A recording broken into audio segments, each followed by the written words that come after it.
지금 검찰이 한 건 아니고요. 과거 검찰이 있습니까? 과거 없습니까? 검찰을 의인화해서 말씀하시는 건 아닙니다. 사실관계를 묻는다고 했습니다. 네. 과거 검찰이 잘했으면 재심으로 이게 무죄 판결이 나도록 그렇게 수십 년의 세월이 흘러야 했습니까? 아니 뻔히 아는 얘기는 좀 인정하고 갑시다. 과거 검찰이 잘했습니까? 잘못했습니까? 이 사건과 관련해서 말씀을 하세요 그냥. 저런 태도에 대해서 답변을 하세요 그냥. 네, 말씀하세요. 질문했으니까 답변하세요. 제가 위원님처럼 반말을 하진 않았죠. 그따위 태도를 보이면 제가 그따위라는 식의 말도 하지 않았고. 그런 식의 태도를 통해서 충분히 그런 표현을 하고 있습니다. 지금 몸으로 물씬. 자, 저는 그렇지 인혁당 않습니다. 사건에서 검찰이 잘못한 점에 대해서는 저는 위원님이 저한테 이런 질문하신 것 자체가 대단히 대통령께서도 불편합니다. 사과를 예. 했고요. 그 점에 대해서는 국가적인, 국민적인, 역사적인 합의가 있는 것입니다. 그것도 지금 부인합니다. 아니 자, 저는 또 하나 물읍시다. 저의 형사 사건의 가해자인 위원님께서 형사가- 저한테 이런 질문하는 것 자체가 이상하다고 생각합니다. 공수처에서 지금 기소한 사건에 대해서는 그런 식의 논법이라면 대기 가해자고 내가 피해자죠. 그런 식의 얘기를 함부로 하면 안 대기요? 되고요. 자, 대기라고 말씀하셨어요? 대기라고 얘기했습니다. KBS 정현주 전 사장 배임 혐의로 기소한 적이 있죠. 대한민국 검찰이. 기억합니까? 말씀하십시오. 기억합니까? 말씀하십시오. 저 태도 가만히 보고 계실 겁니까? 지금 이 질문을 가만히 두실 겁니까? 저런 자, 어디서 저런 태도를 지금 한동훈이라는 개인과 최강욱이라는 개인이 특정 사건을 놓고 가해자 피해자를 놓고 얘기하는 겁니까? 대한민국 입법기관이 국무위원에게 지금 과거 검찰의 업무에 대해 질문하는데 그런 태도를 보입니까? 저도 지금 여 국민으로서 일국의 장관인데요. 여기서 그렇게 지금- 막말을 하십니까? 막말을 할 수 있는 계기를 누가 제공했습니까? 위원님이 시국역을 제공하셨죠. 했습니까, 내가? 위원님이 제공하셨습니다. 검찰의 과거에 대해서 지금 법무부 장관의 자. 입장을 묻는데 자, 말씀하십시오. 말씀하세요. 저걸 저따위 태도라고 표현하지 않으면 뭐라고 얘기해야 됩니까? 아이, 저는 출석해서 제 입장을 밝혔고 그리고 결국은 아니 무혐의 일반적인 처분을 얘기를 받았습니다. 물은 겁니다. 일반적인 얘기지만 제 말씀으로 불공정하다고 일반적으로 수사를 말씀드리고 거부할 수도 있고 비번 해제가 불필요하다고 생각하면 비번 해제를 거부할 수도 있고 그런 거 아니에요? 뭐 이재명 대표도 그렇게 하셨지 않습니까?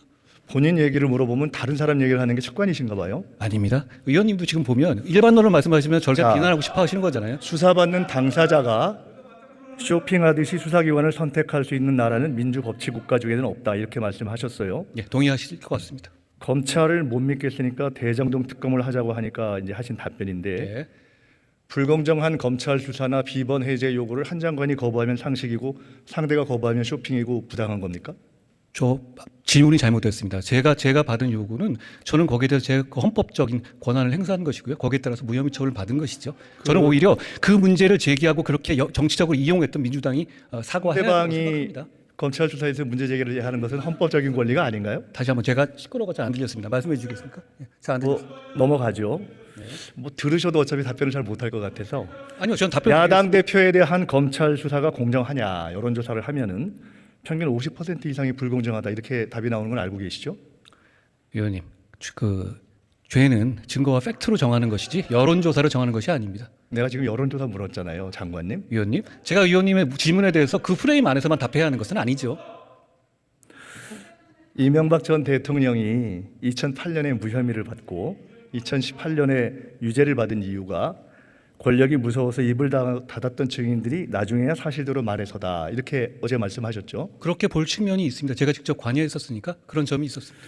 권력자가 권력을 놓고 10년 후에 진실이 밝혀졌지만 그것도 대한민국의 사법 시스템이 작동하는 증거다 이렇게 어제 말씀하시는 것도 제가 들었어요. 그렇게 생각합니다. 권력자의 범죄가 10년이 지나서야 밝혀지는 게 좋은 시스템입니까? 그래서는 안 되지만 그나마 나중에라도 그게 유일한 시스템입니까? 이 항상 사법 시스템이 그 시기마다 모두 정답을 내지는 않습니다. 그렇지만 그 상황에서 시스템에 맞춰 운용되는 것이고요. 예. 닉슨, 레이건, 클린턴, 트럼프, 바이든 다 현직일 때 특검 수사 받았죠. 미국이든 한국이든 권력층 범죄를 10년 동안 묻어주지 않고 그냥 공정하게 수사하자. 이게 특검 시스템의 취지죠. 미국 영어 잘하시니까 잘 아시잖아요. 제 프레임대로 답변하기 싫으면 딴 말씀하세요. 뭐 영어 잘한다는 데는 답을 원하신 건가요? 아니 이게 특검 시스템 유일한 시스템이냐?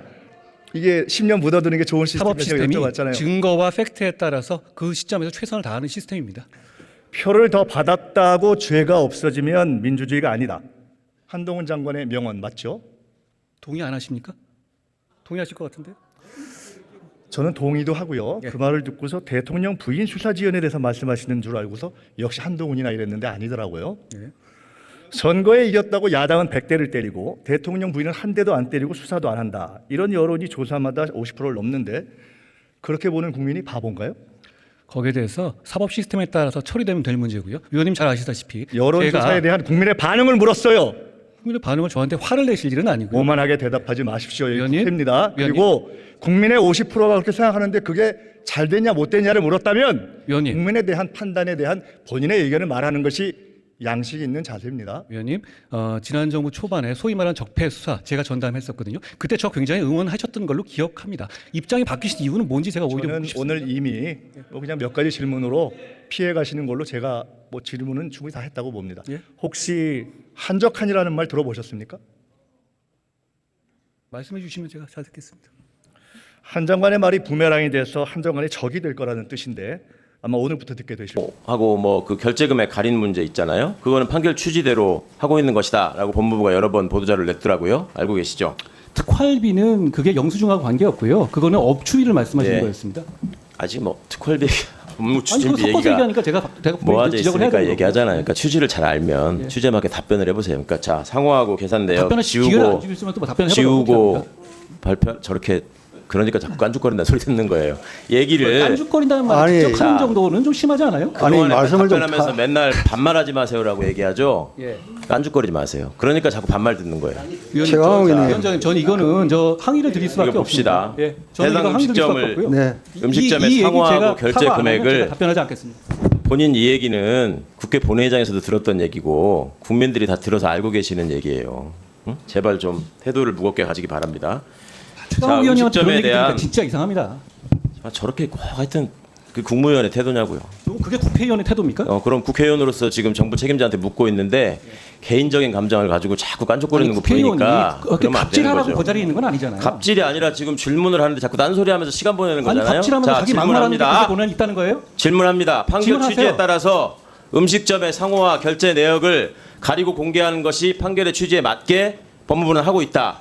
그런데 그 부분이 휘발됐다고 법무부 장관이 주장한 것처럼 오도하지 말라라는 식의 법무자료를 낸 적 있죠. 보도자료를. 의원님 지금 특활비 얘기하는 거예요? 아니면 업무 업추비 얘기하는 추진비. 거예요? 업추비 관련해 가지고 그 부분에 관해서 그 부분이 오래돼서 안 보이는 부분이 있다라고 얘기한 적이 있습니다. 상호와 결제 금액을 가리고 공개하는 것이 판결의 취지대로 맞다라는 법무부 보도자료에 대해서 묻고 있어요. 딴 얘기 답변하지 마세요. 딴 얘기가 아니라 그건 맞죠? 그렇게 그렇게 검찰이 맞아요? 내지 않았습니까? 판결이 그렇게 돼 있어요? 그렇게 공개하라고 돼 있는 거예요? 판결의 취지에 따라서 검찰이 그렇게 공개한 판결의 것으로 취지에 알고 따라서 있습니다. 그렇게 돼 있다. 판결 읽어줄까요? 판결의 취지에 따라서 그렇게 돼 있다. 해당 음식점을 이용한 사실이 공개된다고 해서 해당 음식점의 경영 영업상 비밀을 침해한다거나 정당한 이익을 현저히 해칠 우려가 발생한다고 할 수 없고 이를 공개하지 아니할 정당한 이익도 없다. 그래서 판결 취지에 따라서 상호와 결제 시각을 가린 것이 맞다라고 얘기하는 예. 거는 지금 판결의 취지에 정면으로 배치된다는 말입니다. 그다음에 항소심 진행 과정에서도 애초에 특활비와 관련한 자료를 확인할 수 없다라고 항소유서 제출했다가 나중에 일부는 확인할 수 있다라는 식으로 법무부가 말을 바꿨단 말이에요. 1심에서는 계속 없다고 했다가. 그 법무부 박범계 그 장관이 있던 법무부입니다. 아시죠? 아니 그걸 왜 그러니까 저한테 법무부 따지는지. 장관으로서 예. 지금 이 부분에 대해서 법무부가 어떻게 생각하고 어떻게 공개하고 어떻게 대처하고 있는지를 묻는 중에 있는 거 아닙니까? 그러니까 지금 본인 얘기대로 그렇게 떳떳하게 잘하고 있고 투명하게 잘하고 있으면 지금 판결의 취지대로 얘기처럼 그 정파적으로 지금 문제가 있다고 본인이 항상 주장하는 박범계 법무부 장관 시절에 했던 거 다 공개하면 되잖아요.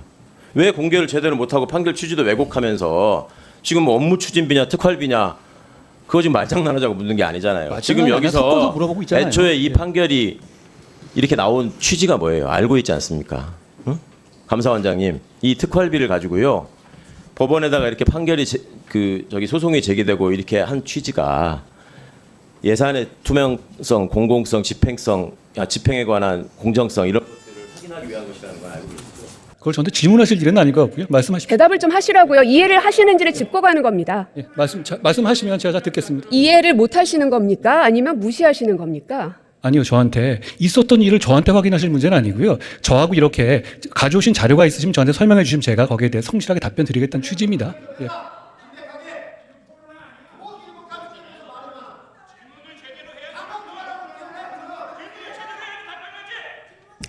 21년 7월에 금감원 압수수색이 있어서 관련 자료가 확보가 됐습니다. 그리고 21년 10월에 도이치모터스 본사가 압수수색됐죠. 그리고 같은 해 11월에 주가 조작 선수 이정필 검거됐습니다. 그리고 21년 12월 권오수 회장 구속 기소됐습니다. 사실관계 모르시면 가서 뉴스 한번 확인해 보시고요. 이 모든 것들은 다 문재인 정부의 시기에 있었습니다. 그러나 그 기준은 윤석열이란 사람이 검찰총장으로 있었던 때와 없었던 때가 구분된다는 말씀을 드리는 겁니다. 그게 어떻게 반응 제가 받고 지금까지 반응 틀리다는 거죠? 말씀드리는 이 팩트들에 대해서 틀린 사실이 있습니까? 위원님, 사실관계를 저한테 이 지금 질문 다 할 거라고 미리 확인하지 말씀하신 것도 못하십니까? 말씀 아닌데 못하시고요. 제가 날짜를 미리 파악하고 온 건 아니지 않습니까? 네네. 맞겠죠? 그러면 나중에 한번 파악해 보시고요. 알겠습니다. 혹시나 거짓이 있으면 저도 고발하시죠. 뭐 언론 보도된 것이니까 그게 뭐 거짓이겠습니까? 예.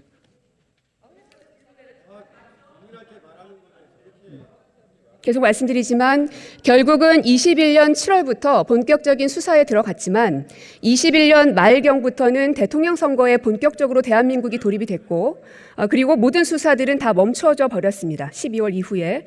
그리고 나서 22년 3월에 대통령 선거가 있었습니다. 그리고 22년 4월 김건희라는 제목의 엑셀 파일이 공개가 됐습니다. 그리고 22년 9월 김건희와 증권사 직원 사이의 통화 녹취록이 보도가 됐습니다. 참 용감한 누군가는 대통령이 윤석열임에도 불구하고 영부인인 김건희에 대한 파일 그리고 녹취록 등에 대해서 세상에 내놓았습니다. 그 그게 법원에서 지금까지 공개된 거 확인된 아닙니까? 겁니다. 그래요. 법원에서 제가 거기에 대해서 증거로 질문하지 제출된 않았습니다. 것이죠. 새로 공개된 게 아니라 법원에서 증거로 제출된 것이죠. 그건 완전히 다른 이야기잖아요. 이렇게 물리적인 시간이 21년 7월부터 기껏해야 말 정도까지밖에 없었습니다. 오랫동안 수사한 것이 아니기 때문에 수사가 굉장히 부족한 게 지금 이 수사 기록으로도 확인이 됩니다. 뭐 뉴스만 봐도 다 확인이 되고요. 근데 그걸 장관께서도 모르신다니 참 충격적인데요. 어쨌든 거기에 대해서 한번 확인해 보시길 그렇게 바라겠고요. 하겠습니다. 그리고 장관이 박근혜 전 대통령의 국정농단 사건 당시 특검팀에서 일하셨죠? 제가 파견 간 적이 있습니다. 그때 업무가 뭐였습니까? 저는 삼성 사건을 주로 담당했습니다.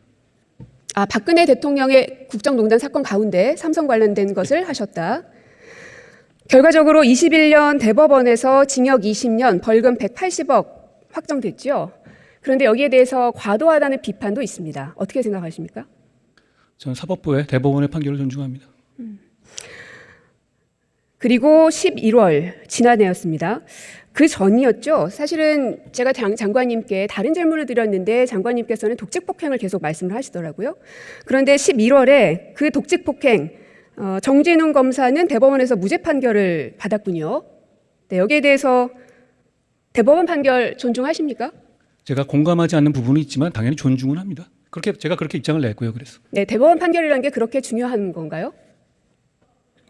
그게 무슨 말씀이신지 무슨 말씀이시죠? 질문 그대로를 드린 겁니다. 대법원 판결이 중요한 건가요? 이렇게 질문하신 거 맞습니까? 대법원 판결은 대한민국 국민이라면 존중해야 되는 것은 맞습니다. 예. 들어가십시오.